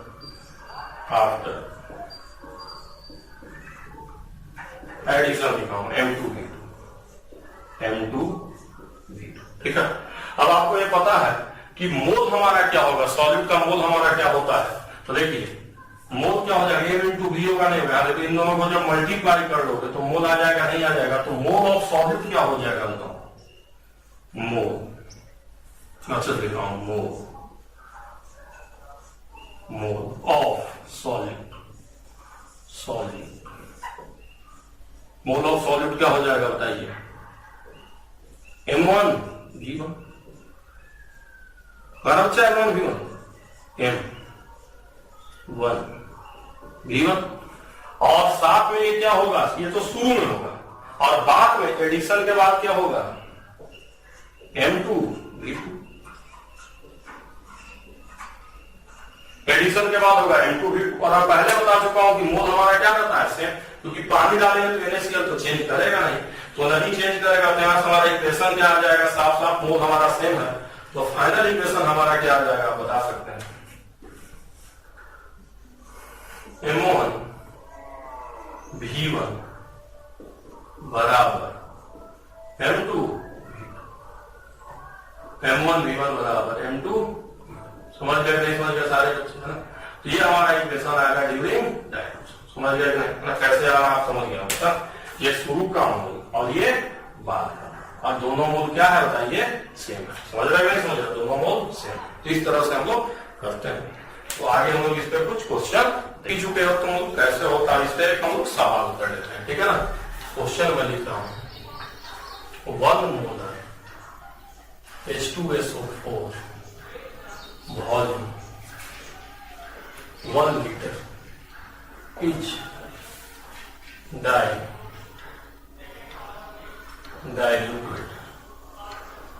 diluted to 10 liter. What is final molarity? What is final molarity? Final molarity क्या होगी? ठीक है अच्छा, what is final molarity? ठीक है ना? तो देखिए भाई, अभी हम बता चुके हैं M1 V1 बराबर M2 V2, तो हम यहाँ यूज करेंगे M1 V1 बराबर M2 V2, यही हम लोग यूज करेंगे ना सॉल्यूशन में। ये बता चुका हूँ कि जब भी हम लोग क्या करते हैं, डाइल्यूशन करते हैं, तो हम यूज करते हैं M1 V1 बराबर M2 V2। M1 कितना लेंगे 1, V1 कितना लेंगे 1, M2 हमको पता करना है, फाइनल वॉल्यूम कितना दिया है 10 litre, diluted to 10 litre, 10 litre का डाइल्यूट किए, M2 हमारा यहाँ से कितना आ जाएगा 0.1 आ जाएगा। समझ गए बच्चे? इसी तरह के आसान सवाल आते हैं। अब मैं सॉल्यूशन की भी मिक्सिंग करा के बता देता हूं, क्योंकि कुछ वहां से भी क्वेश्चन आते हैं। ठीक है, तो देखो भाई, अभी तो हमने पानी को किया था, तब हमने कैसे बताया था। अब हम पानी पर ही हम दो सॉल्यूशन को मिक्स कर रहे हैं आपस में। जैसे मान लो हमारे पास एक HCl सॉल्यूशन है, HCl इक्वल्स M1 V1, इसकी मोलारिटी M1 है और वॉल्यूम V1 है। इसको हम एक और दूसरे सॉल्यूशन के साथ मिक्स कर रहे हैं। एक और हमारे पास HCl इक्वल्स सॉल्यूशन है, इसकी है M2 V2, दोनों को हम मिला देंगे, तो जो फाइनल बनेगा उसका वॉल्यूम क्या हो जाएगा, जरा मुझे बताइए, V1 plus V2। Final solution है, दिस इज फाइनल सॉल्यूशन। तो दो HCl का सॉल्यूशन है मान लीजिए, दोनों को हमने मिला दिया, तो फाइनल वॉल्यूम क्या हो जाएगा V1 प्लस V2, चेंज हो जाएगा। अच्छा, फाइनल मोलारिटी इसकी क्या हो जाएगी, फाइनल मोलारिटी मैंने क्या मान लिया, M मान लिया है ना। शुरू में M1 V1 था, M2 V2 था, मिलाने के बाद है ना फाइनल सॉल्यूशन वॉल्यूम को भाई 100 मिलाएंगे, 200 200 300 मिलाएंगे 500, तो वॉल्यूम तो बढ़ जाएगा, मोलारिटी तो सेम रहेगी नहीं, चेंज हो जाएगी। मैं बार बार कहा हूं कि हम दोनों सॉल्यूशन को मिलाकर दोनों का वॉल्यूम चेंज होगा, लेकिन सॉल्यूट का मोल क्या होगा, चेंज नहीं होगा। सॉल्यूट तो सेम ना रहेगा, जितना यहाँ HCl था जितना यहाँ HCl था, HCl तो फाइनल हो रहेगा। दोनों HCl को जोड़ दिए हैं, यहाँ एक मोल है, एक मोल है, 2 मोल रहेगा, क्योंकि मोल ऑफ सॉल्यूट चेंज नहीं होता, क्योंकि सॉल्यूट का चेंज नहीं कर रहा है। बात से आप इसमें HCl ऐड कर रहे हैं इन दोनों में, ना तो इसमें ऐड कर रहे हैं ना तो इसमें ऐड कर रहे हैं, तो दोनों का जोड़ जो होगा मोल सॉल्यूट का तो सेम ही रहेगा। तो सॉल्यूट का मोल सेम रहेगा। तो शुरू में सॉल्यूट का मोल कितना है, M1 V1 पहले में, और दूसरे में कितना है M2 V2 दूसरे में। तो टोटल सॉल्यूट कितना शुरू में हमारे पास, सही ना है, ये मोल ऑफ सॉल्यूट है टोटल इनिशियली M1 V1। देखिए मैं क्या लिखूं, अच्छे से लिख रहा हूं, M1 V1 M2 V2, ये शुरू में सॉल्यूट का मोल। अच्छा, बाद में सॉल्यूट का मोल कितना हो जाएगा, फाइनल मोलारिटी कितनी हो गई M, और वॉल्यूम कितना V1 प्लस V2। अच्छा, सॉल्यूट का मोल पहले बता चुका हूं सेम ही रहेगा, क्योंकि बाहर से कोई सॉल्यूट ऐड नहीं कर रहे हैं। तो यहाँ पे क्या हो जाएगा, जब मुझे बताइए, दिस इंप्लाइज दैट हम क्या लिख सकते हैं, M1 V1 plus M2 V2 बराबर M V1 प्लस V2। समझ गए कि नहीं समझ गए? ये कब होगा, जब हम दो सॉल्यूशन को मिक्स करेंगे। उसी तरह से मान लीजिए 3 को मिक्स करेंगे तो क्या हो जाएगा, M1 V1 plus M2 V2 plus M3 V3 M V1 plus V2 plus V3। इस तरह से बढ़ता चला जाएगा। इधर आप डॉट डॉट डॉट भी लगा सकते हैं, इधर भी डॉट डॉट डॉट आप लगा सकते हैं। समझ ना, इस तरह से तब होता है जब हम लोग सॉल्यूशन को मिक्स कराते हैं। ठीक है ना, तो एक सवाल हम इस पे भी कर लेते हैं, 2 सवाल हम कर लेते हैं, ताकि आपका डाउट जो है वो खत्म हो। ठीक है ना, हम लोग 2 सवाल इस पे भी कर लेते हैं। ठीक है बच्चा, तो चलिए फार्मूला मैं छोड़ दे रहा हूँ, हाँ, और 2 सवाल मैं कर दे रहा हूँ। क्वेश्चन पहला मैं लिखा हूं, 1 molar 100 ml HCl mixed with 2 molar 300 ml HCl, है ना, 1 molar 100 ml HCl mixed with 2 molar 300 ml HCl solution. What is final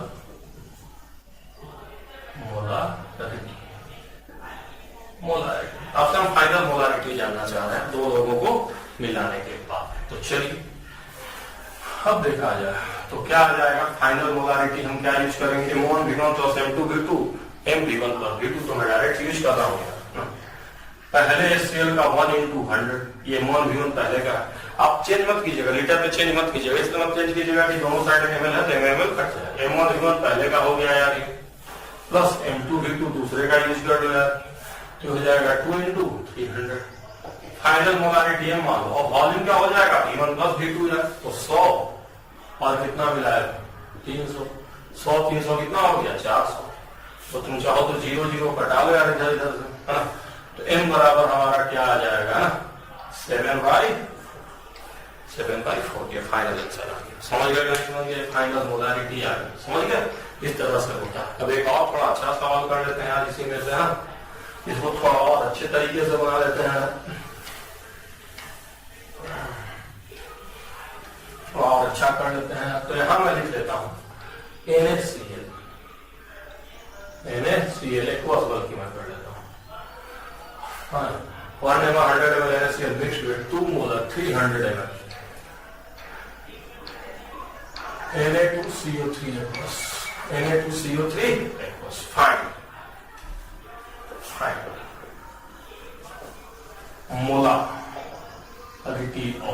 molarity of आपको किसका किसका निकालना है पहला Na प्लस का बताना है दूसरा Cl माइनस का बताना है और तीसरा CO3 माइनस इस बार आयंस का बताना है किसका बताना है आयंस का चौथा आप NaCl भी लिख लीजिए ठीक है ना NaCl का भी बताना है ना तो ध्यान दीजिए आपको पता है कि ये सब के सब आयनिक कंपाउंड है NaCl और Na2CO3 आयनिक कंपाउंड है तो NaCl एक्वस एक्चुअली जो NaCl एक्वस आप लिखते हैं ना एक्चुअली ये सॉल्यूशन में किस फॉर्म में होता है Na plus aqueous and Cl minus aqueous इसी फॉर्म में हो जाए उसी तरह जो आपका Na2CO3 है Na2CO3 एक्वस ये भी किस फॉर्म में रहता है एक्चुअली में आयंस के फॉर्म में होता है समझ रहा है तो जो भी आयनिक कंपाउंड होते हैं सॉल्यूशन एक्चुअली आयंस के फॉर्म में होता है तो कई बार कंपाउंड ना पूछ के उनके आयन का कंसंट्रेशन पूछ देता है किसका पूछ देता है आयन का तो चाहे NaCl का हो चाहे NaCl को तुम कर सकते हो Na प्लस या Cl माइनस एक ही चीज है Na2CO3 का हो चाहे यहाँ पे 2Na प्लस का हो और CO3 माइनस 2 का हो एक ही चीज है कोई दोनों में अंतर नहीं है ना क्योंकि आयनिक कंपाउंड आयंस के फॉर्म में होता है ठीक है तो चलिए अब हम लोग Na प्लस की बात करते हैं मोलारिटी है ना और पहले बता चुका हूँ फाइनल मोलारिटी जो हो जाएगा वो क्या होगा V1 प्लस V2 में Na प्लस की मोलारिटी निकाल रहा हूँ मैं लिख देता हूँ इसकी मोलारिटी में निकाल रहा हूँ Na प्लस की V1 प्लस V2 दोनों को हमने मिलाया है पहला वॉल्यूम कितना है बताइए 100 ml ये वॉल्यूम कितना था 100 ml है ये वाला और ये वाला वॉल्यूम कितना है 300 ml है दोनों को हम मिलाएंगे तो टोटल वॉल्यूम हमारा कितना हो जाएगा 400 हो जाएगा नहीं हो जाएगा फाइनल वॉल्यूम है अब Na प्लस का मोल तो चेंज होगा नहीं जो पहले में Na प्लस है दूसरे में Na प्लस है जोड़ने के बाद टोटल Na प्लस उतना ही रहेगा अब पहले में Na प्लस कितना है बताओ जो NaCl का मोल होगा उतना ही Na प्लस का मोल होगा मैं ऑलरेडी मोल की काउंटिंग करा चुका हूँ एक NaCl में एक Na प्लस है तो जितना NaCl का मोल उतना ही Na प्लस का मोल तो Na प्लस कितना हो जाएगा बताओ 100 into मोलारिटी into वॉल्यूम करोगे तो इसका मोल आएगा चाहे इसका मोल आएगा बात है चाहे NaCl का मोल हो चाहे Na प्लस का मोल उसी तरह से लेने चलो अब Na2CO3 का मोल कितना है बताओ 2 into 300 लेकिन Na प्लस का मोल 2 से गुना होगा नहीं कौन गुना होगा एक Na2CO3 में कितना सोडियम है तो मोलारिटी इनटू वॉल्यूम करेंगे तो ये किसका मोल है बताइए ये किसका मोल है ये वाला निकालें ये मोल किसका है Na2CO3 का मोल क्या मिली मोल कर सकते हो है ना मिली मोल किसका है Na2CO3 का अब जब हम 2 से गुना कर दिया किसका हो गया सोडियम का हो गया क्योंकि एक Na2CO3 में 2 सोडियम बता चुका हूं ऑलरेडी पहले ना ये हमारा आ जाएगा तो यहाँ से जब आप मोलारिटी निकालोगे यार Na प्लस तो कितना आएगा यार बताओ यार जोड़ लो सबको पहले तो 100 को कटा लो यार इधर से जो भी 100 वाला पार्ट है ना ठीक कितना आ जाएगा बच्चा वहां से जोड़ सकते हो तुम लोग यार ना ये 12 13 आ जाएगा यार 13 बटे क्या आएगा 13 बटे 4 आएगा यार तो पहला पार्ट समझ गए कैसे करेंगे ठीक है समझ गए ना यहाँ से NaCl का मोलारिटी मान लीजिए टोटल वॉल्यूम ले लीजिए ना और पहले से मोल दूसरे से मोल निकाल के जोड़ लीजिए और ये भी टोटल मोल है ये भी टोटल मोल ही है ना क्योंकि M1 V1 क्या होता है बेसिकली मोल होता है सॉलिड का जो चेंज नहीं होता है ठीक है अब चलिए दूसरा भी हम लोग कर लेते हैं, इसको मिटा देते हैं, है ना। अब दूसरा ही फटाक से कर लेते हैं, है ना। अब हम लोग सीएल माइनस का कर लेते हैं। तो पहला तो हमने कर लिया, ये हमारा 13/4 आया था, 13/4 आया। अब लोग दूसरा निकाल लेते हैं सीएल माइनस का। तो चलो सीएल माइनस की बात करते हैं, मोलारिटी ऑफ सीएल माइनस। तो वॉल्यूम दोनों को मिलाएंगे तो वॉल्यूम तो बढ़ेगा ही बढ़ेगा, 100 प्लस 300। अब देखो यहाँ पे NaCl का मोल कितना है बताओ, 102। जितना NaCl उतना ही Cl माइनस। अब यहाँ पे Cl माइनस मिल रहा है जी, यहाँ है Cl माइनस, यहाँ तो ये नहीं है कहाँ यहाँ पे Cl माइनस, इसमें Cl माइनस नहीं है। तो यहाँ से कितना मिलेगा, 0। जो भी मिलना था पहले से मिला, दूसरे से नहीं मिला तो 0 करते हैं, नहीं मिला तो 0, ठीक है, बराबर 100 कर लेना। ये 0 लिखे बच्चा, 0 पहले में दूसरे में है ही नहीं तो 0। ये कितना आ जाएगा बताओ यार, 1 और बटे में 4 देखो कटा है, 1/4। समझ गया नहीं समझ गया, 1/4 आएगा। देखो सोडियम दोनों जगह साथ, दोनों जगह से जोड़ा, क्लोरीन सिर्फ यहाँ नहीं है, नहीं है मतलब 0, ठीक है। चलिए ऐसा समझ लो, एक और मैं इसीलिए करवा दे रहा हूँ ऐसा, और सबको एक साथ करवा दे रहा हूँ ताकि ऐसे सॉल्व में आपको दिक्कत ना हो। अब CO3-2 की आप लोग बात करिए, CO3-2 कितना आएगा बताइए जल्दी से बच्चे आप। CO3-2 कितना आएगा तो बताइए। हम लोग मोलारिटी की बात करते हैं CO3-2 का। तो यहाँ है क्या, यहाँ CO3 पहले इसका वॉल्यूम लेते हैं, मोलारिटी पहले वॉल्यूम, मोलारिटी है तो वॉल्यूम तो लेंगे ना। 100 है, 300 में बढ़ाएंगे तो वॉल्यूम तो 400 हो ही जाएगा, तो 400 हो गया वॉल्यूम। अब हम लोग बात करते हैं मोलारिटी, यहाँ पे है ये नहीं है, यहाँ पे है कितना है बताइए। जितना Na2CO3 है तो CO3 माइनस भी एक Na2CO3 में ही कार्बोनेट है ना, तो बराबर ही होगा। तो 0 प्लस जोड़ लीजिए आप 2 × 300, सोल्व कर लीजिएगा तो कितना आ जाएगा मोलारिटी। CO3-2 का कटा लीजिए इसको, ये आ जाएगा 6/4। और सिंप्लीफाई आप लोग कर सकते हैं, ठीक है। तो जैसे 6/4 आ गया। देन आखिरी लास्ट NaCl भी बता ही देते हैं आपको, मोलारिटी ऑफ NaCl भी बता देता हूँ आपको, मोलारिटी ऑफ NaCl भी बता देता हूँ। तो मोलारिटी ऑफ NaCl क्या आएगी जल्दी बताइए बच्चे आप लोग। N2 पहले तो भी कर लेंगे हम दोनों जगह से, 100 प्लस 300, जब दोनों को मिलाएंगे तो टोटल वॉल्यूम तो क्या हो जाएगा, 300 हो जाएगा। अब पहले में NaCl देखना है, मोल कितना, 1 × 100। अब दूसरे में NaCl है कि नहीं, खाली Na प्लस मत लीजिएगा, आपको NaCl का मोलारिटी निकालना तो NaCl का मोल चाहिए। यहाँ पे NaCl नहीं है, यहाँ 0 मोल NaCl का। देखो सोडियम का था तो सोडियम का मोल दोनों से जोड़ के, बट NaCl सिर्फ पहले में तो पहले से मोल लिया, दूसरे से नहीं लिए, 0 लिए, 100 है और ये क्या लिया है 0। तो 100 कर इसको ऐसे, तो मोलारिटी NaCl की कितनी आ जाएगी बताओ, 1/। तो समझ गए कि नहीं समझ गए। मिक्सिंग करते हैं, किसी ध्यान का पूछेगा तो हम कैसे कैसे करेंगे, सारे बच्चे समझ गए, ठीक है बच्चा। ये बहुत ही आसान सवाल है जिस पे आता है, ठीक है। अब आगे हम लोग चलते हैं, अगला हम लोग पढ़ लेते हैं। मोलारिटी हमने काफी पढ़ ली और इसलिए भी हमने पढ़ लिया कि मोलारिटी काफी इंपॉर्टेंट था, इसलिए हमने इसको पढ़ लिया। काफी क्वेश्चन हमने कर लिया, हर टाइप के सवाल हमने कोशिश किया है कि आपको बता दें। अब अगला हम लोग को पढ़ना है नेक्स्ट यूनिट, मोलालिटी। मोलालिटी को हम लोग स्मॉल m से दिखाते हैं। कैसे दिखाते हैं, स्मॉल m से रिप्रेजेंट किया जाता है। ये हमारा होता क्या है, मोल ऑफ सॉल्यूट, और बटे में होता है mass of सोल्वेंट in KG. Important ध्यान देना, पहले तो ध्यान देना है कि यहाँ सॉल्यूशन नहीं होता है, सोल्वेंट होता है। इसके पहले हर जगह क्या पढ़े थे, सॉल्यूशन, यहाँ पे सोल्वेंट होता है, और साथ में किसमें होता है, केजी में होता है। तो आप मुझे बताइए, टेम्परेचर चेंज करने पे मोल तो चेंज होगा नहीं और मास भी नहीं चेंज होगा, वॉल्यूम चेंज हो जाएगा ना, एक्सपेंशन हो जाएगा, मास थोड़ा ही बढ़ जाएगा ना। तो टेम्परेचर चेंज करने पे न तो मोल चेंज होता है और न तो क्या चेंज होता है, मास चेंज होता है। तो जो मोलालिटी है वो टेम्परेचर क्या होता है, इंडिपेंडेंट, टेम्परेचर इंडिपेंडेंट।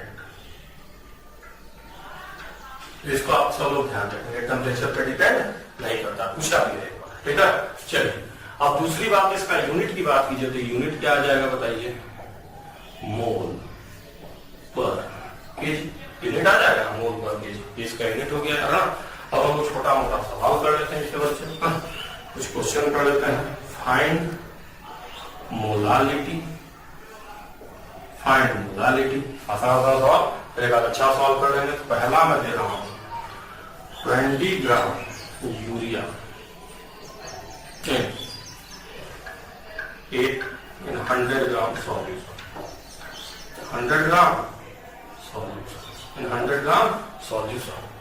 दूसरा मैं आपको दे रहा हूं, दूसरा मैं इसी में आपको दे रहा हूं, mole fraction of CaCO3 is 0.1, mole fraction of CaCO3 is 0.1।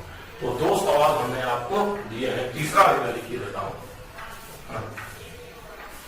10% weight by weight CaCO3 solution, 10% weight by weight CaCO3 solution.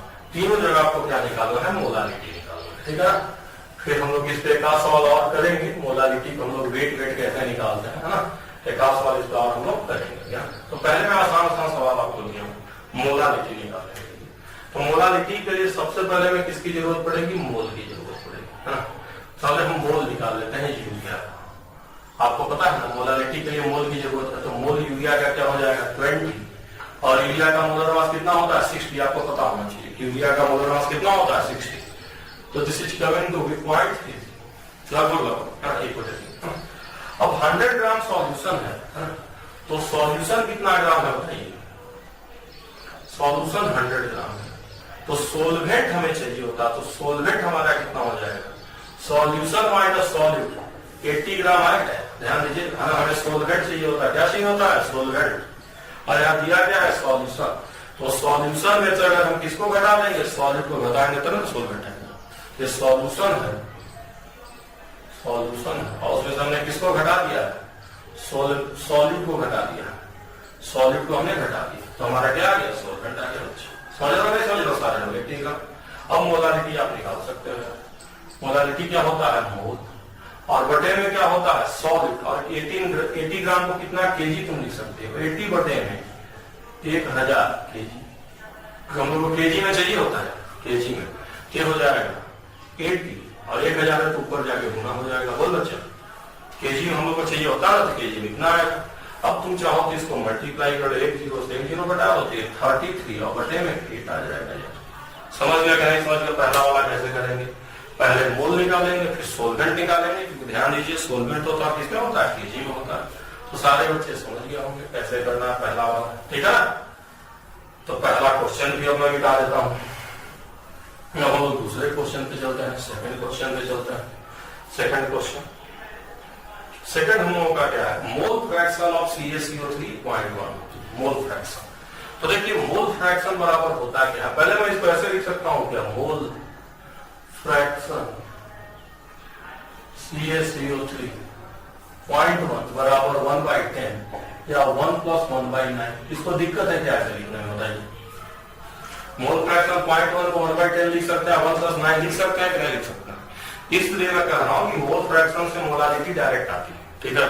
और कैसे आती है मैं आपको बता रहा हूं, कैसे हम लोग चेंज करते हैं। सवाल पूछा हुआ है ना, तो ध्यान दीजिए। हमने 0.1 को लिख लिया 1/10 या 1 + 9। अब ऊपर में किसका मोल होता है बताइए? Mole of solid. याद कीजिए, मोल ऑफ सॉलिड होता था कि नहीं होता था ऊपर में? और नीचे में क्या होता था? Mole of solid plus mole of solvent. याद कीजिए, मोल ऑफ सोलवेंट। याद कीजिए, मोल फ्रैक्शन में मैंने क्या फॉर्मूला लिखा था? मोल ऑफ सॉलिड, नीचे mole of solid plus mole of solvent. तो सॉलिड का 1 मोल थे, 1 मोल हो गया, बचेगा क्या आ गया? सोलवेंट का मोल आ गया। तो इसका मतलब आ गया, दिस इंप्लाइड है कि मोल ऑफ सॉल्यूट हमारा कितना हो गया? 1 हो गया। अच्छा, मोल ऑफ सोलवेंट हमारा कितना हो गया? सोलवेंट यहां कितना हो गया? 9 हो गया। और कुछ नहीं दिया तो हमेशा सोलवेंट हम किसको मानते हैं? पानी को ही मानते हैं। नहीं दिया है क्वेश्चन में, नहीं दिया यहाँ तो मोल दिया है, हम किसको माने ना? मैं यहाँ मोल ऑफ देता हूँ, तो अलग कर देता हूँ ताकि आपको दिखे। मोल ऑफ ऐसे तो पढ़ ही रहा हूँ मैं। न दिया हो तो हमेशा हम पानी को ही सोलवेंट मानते हैं। तो वेट हो जाएगा, this implies that weight of solvent कितना हो जाएगा बताइए? वेट ऑफ सोलवेंट 9 × 18 बराबर 172 ग्राम। आया कि नहीं आया? 172 ग्राम है, ग्राम 172 ग्राम आ गया। और सॉरी 62 है, 162 है, सॉरी मिस्टेक, 162 ग्राम आ गया। नहीं आ गया? ठीक है। अब हम लोग को निकालना है, क्या निकालना है? मोलालिटी। तो हम लोग मोलालिटी निकाल सकते हैं ना, दिस इंप्लाइज दैट मोलालिटी। अब यहां से इन डाटा से हम निकाल सकते हैं आराम से मोलालिटी। मोल, और बटे में किसमें है, ग्राम में है, केजी में ले जाएंगे 3000 से भाग देंगे, 3000 के ऊपर ना हो जाएगा। तो आ गया मतलब मोल फ्रैक्शन से मोलालिटी। इस स्टेप को आप ध्यान दीजिएगा कैसे मैंने चेंज किया, ऐसे कर देते हैं। ठीक है, चलिए आखिरी पार्ट कर देते हैं, आखिरी पार्ट भी कर देते हैं हम लोग मोलालिटी निकालने वाला। इसको मैं मिटा दे रहा हूँ, ये तो एक लाइन का आखिरी पार्ट है, आखिरी पार्ट एक लाइन का। फिर एक अच्छा सवाल है जो आपकी एग्जाम में आया, उसको भी मैं करा दूंगा। ठीक है, आखिरी पार्ट है 10% वेट बाई वेट। इसका मतलब हो जाता है, मैं पहले बता चुका हूं, 10 ग्राम सॉल्यूट, 10 ग्राम सॉल्यूट, और 100 ग्राम क्या हो जाता है, सॉल्यूशन। 10 ग्राम सॉल्यूट और 100 ग्राम सॉल्यूट, तो दिस सिंप्लाइज दैट सोल्वेंट कितना हो गया, सॉल्वेंट कितना हो गया, 90 ग्राम हुआ कि नहीं हुआ। अरे सॉल्यूट 10, सॉल्यूशन 100, तो 100 ग्राम में 10 ग्राम क्या है, सॉल्यूट है, तो पानी की वजह 90 ग्राम बचा। अब मोल निकालो जल्दी से सॉलिड का, मोल ऑफ सॉल्यूट, और सॉलिड हम लोग का है कौन सी, CO3 है, तो 10/100 होगा ना, वेट बटे मोलर मास। ये कितना आ जाएगा, 0.1 आ जाएगा, बोले 10/100 0.1 आ जाएगा। अब यहाँ से मोलालिटी निकाल लो यार, तो मोलालिटी 0.1 हो जाएगा, सॉल्यूट 90, इसको केजी में चेंज कर लो यार, है ना, तो आ जाएगा यार ये, है ना, 1 जीरो से 1 जीरो कटी गया, 10/9 आ जाएगा। समझ गया नहीं समझ गया कैसे कैसे मैं निकाला। तो इस तरह के मोलालिटी के सवाल आते हैं तो आप लोग कर लीजिएगा अच्छे से। ठीक है, और इससे एक रिवर्स सवाल भी आता है ना, वो भी मैं आपको सोच रहा हूँ बता दूं, है ना। एक तो सवाल और मैं आपको इससे बता दूं, तो क्वेश्चन है हम लोग का, ध्यान दीजिएगा। मैंने क्वेश्चन लिखा है 2 मोलर, मोलर, मोलालिटी को मोलर पढ़ते हैं, 2 molar, MOLA, molar CaCO3 solution having weights 500 ग्राम। वेट कितना है, 500 ग्राम। 2 मोलर CaCO3 का सॉल्यूशन, जिसका वजन कितना है, 500 ग्राम है। Find weight of CaCO3 in the solution, in the solution. और पूछना चाह रहा है कि 2 मोलर CaCO3 का सॉल्यूशन है जिसमें 500 ग्राम वजन, और आपसे अब जानना चाह रहे हैं weight of CaCO3 in the solution. तो चलेगा, तो वेट ऑफ CaCO3 तो दिया हुआ नहीं है सॉल्यूशन में, तो मान लेते हैं late CaCO3 is x gram. CaCO3 को कितना मान ली, x ग्राम। तो इसका क्लियरली मतलब हो जाएगा दिस इंप्लाइज दैट सोल्वेंट, सोल्वेंट कितना हो जाएगा, 500 माइनस x ग्राम, क्योंकि सॉल्यूशन कितना दिया हुआ है बताइए, सॉल्यूशन 500 ग्राम दिया है। अब मोल कितना हो जाएगा बताओ यार, मोल हमारा क्या हो जाएगा CaCO3 का, x/100 होगा नहीं बच्चा, x/100 मोल हो जाएगा। अब मोलालिटी बराबर क्या है, 2 दिया हुआ है, तो मोलालिटी क्या हो जाएगा, x/100 ही हो गया, मोल है, और बटे में वेट ऑफ सॉल्वेंट होता है, तो वेट ऑफ सॉल्वेंट कितना है, लेकिन ये है किसमें, ग्राम है, इसको केजी में ले जाओ, 1000 से मल्टीप्लाई कर लोगे, ये 2 जीरो से 2 जीरो क्या ही लगता, 7 हो जाएगा। ठीक है, तो फाइनल हमारा क्या बच जाएगा, 2 बराबर 10x, 500 माइनस x। अब इसको तुम सोल्व कर लोगे कि नहीं सोल्व कर लोगे, सोल्व कर लोगे तो x की वैल्यू आ जाएगी यार। ठीक है, तो इस तरह से हम लोग को करना होता है मोलालिटी का सवाल। ठीक है, तो सारे बच्चे समझ गए होंगे किस तरह से मोलालिटी का सवाल करेंगे। ठीक है बच्चा, इस पे एक और मैं आप लोगों को बता देता हूँ। ठीक है, एक और मैं बता देता हूँ सवाल, हाँ, वो बड़ा अच्छा सवाल है जो आपके एग्जाम में पूछा हुआ है, बहुत ही अच्छा सवाल है, वो मैं बता देता हूँ। तो सब आपको चेंज करना आ जाएगा कि मोलालिटी को कैसे चेंज करते हैं, फिर नॉर्मलिटी थोड़ा सा हम लोग पढ़ते हैं। ठीक है बच्चा, देखिए क्वेश्चन हम लोगों का पहले हम सॉल्यूशन में बता देंगे ना, पहले नॉर्मलिटी थोड़ा सा पढ़ लेते हैं, नॉर्मलिटी पढ़ लेते हैं, नॉर्मलिटी है ना। तो नॉर्मलिटी बेसिकली होता क्या है, जो इसका डिफिनेशन होता है नॉर्मलिटी का, इसको हम n से दिखाते हैं, रिप्रेजेंट n से करते हैं, तो n से इसको रिप्रेजेंट कर रहा हूं। ठीक है, n से इसको रिप्रेजेंट करते हैं। ये हमारा होता क्या है, number of gram equivalent of solute number of gram equivalent of solid बटे volume of solution in litre, volume of solution in litre. तो पहले नॉर्मलिटी का ये मतलब होता है, ठीक है। अच्छा, ये नंबर ऑफ ग्राम इक्विवेलेंट क्या होता है? नंबर ऑफ, जो आपने पढ़ा है ग्राम इक्विवेलेंट, इक्विवेलेंट ये हमारा होता क्या है, सब बारी बारी से बताऊंगा। ये हम लोग का होता है mole into valence factor, valence factor, mole into valence factor. तो यही चीज हम ऊपर रख देते हैं। तो हमारा नॉर्मलिटी बराबर क्या हो जाएगा? दिस इज नॉर्मलिटी बराबर mole into valence factor, valence factor, और बटे में क्या हो जाएगा? Volume of solution in litre हो जाएगा। अच्छा, ये मोल बटे वॉल्यूम ऑफ सॉल्यूशन लीटर हम लोग कुछ पढ़ चुके हैं। क्या क्या पढ़े हैं? मोलारिटी।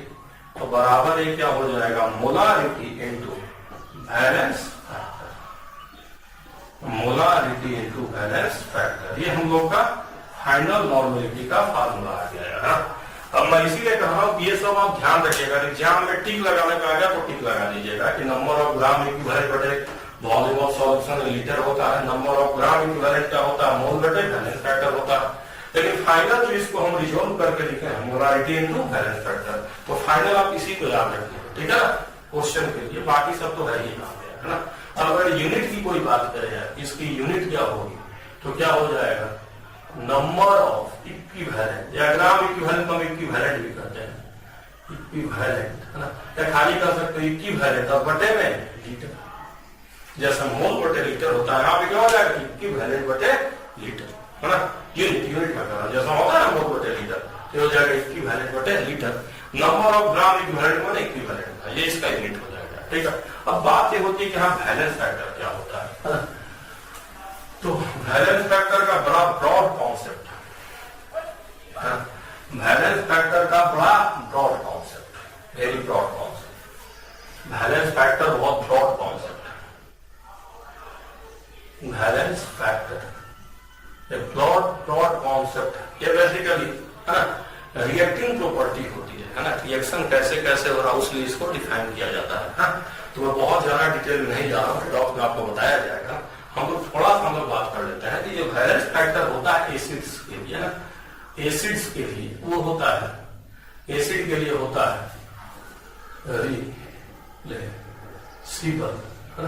रिप्लेसिबल H+, या इसको आप कह सकते हैं बेसिसिटी, बेसिसिटी। रिप्लेसिबल H+ को हम बेसिसिटी भी कहते हैं। बेस के लिए क्या होता है?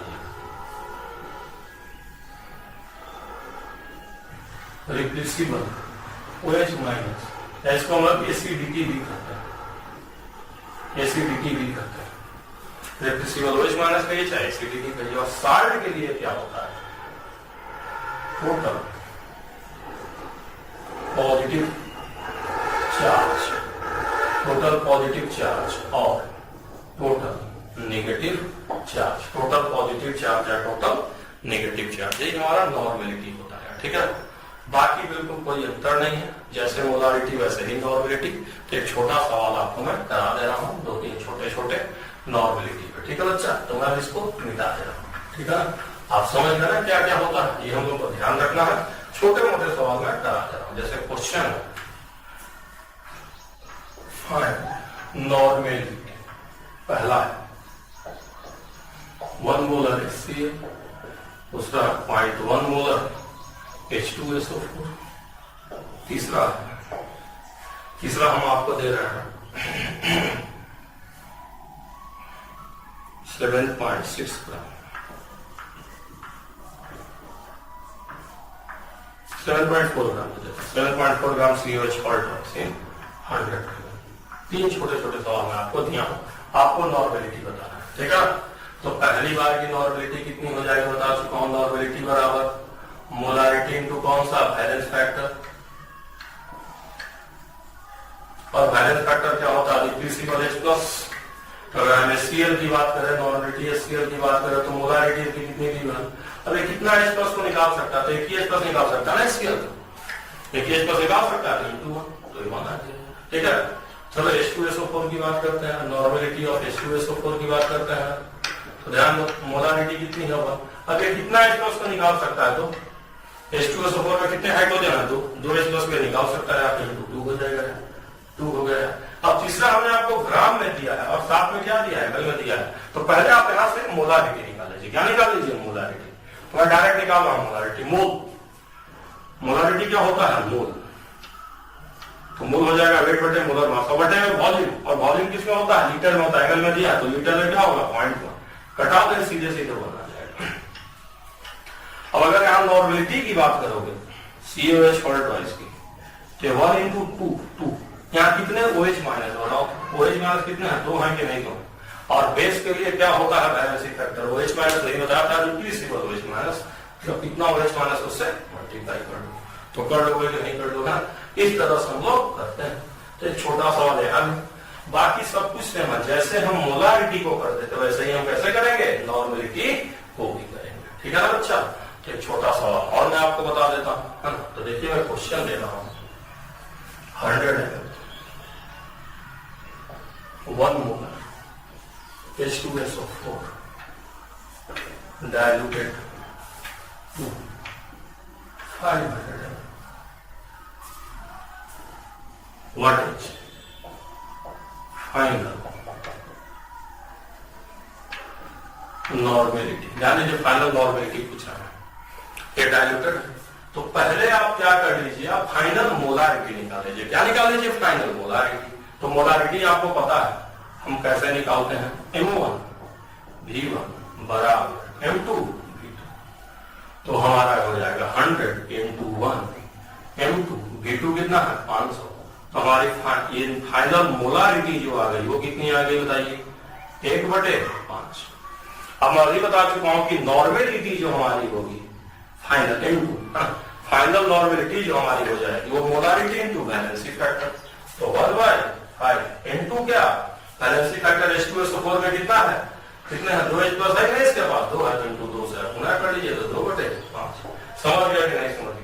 तो कभी भी अगर नॉर्मेलिटी का सवाल आएगा ना, मिक्सिंग जो भी है, तो आप मोलारिटी से उसको करके फाइनल नॉर्मेलिटी का चेंज कर सकते हैं। ठीक है। तो मैं आपको बता चुका हूं अच्छे से कैसे कैसे हम लोग इसको करते हैं। ठीक है ना बच्चे। तो लगभग पहले चैप्टर में जितने भी कॉन्सेप्ट हैं सब मैंने कवर कर दिए, सारे कॉन्सेप्ट मैंने कवर कर दिए पहले चैप्टर के। तो पहला चैप्टर हम लोग का खत्म हो गया है। अब आप प्रीवियस ईयर के क्वेश्चन बनाएंगे तो आपसे फटाफट बनता चलेगा।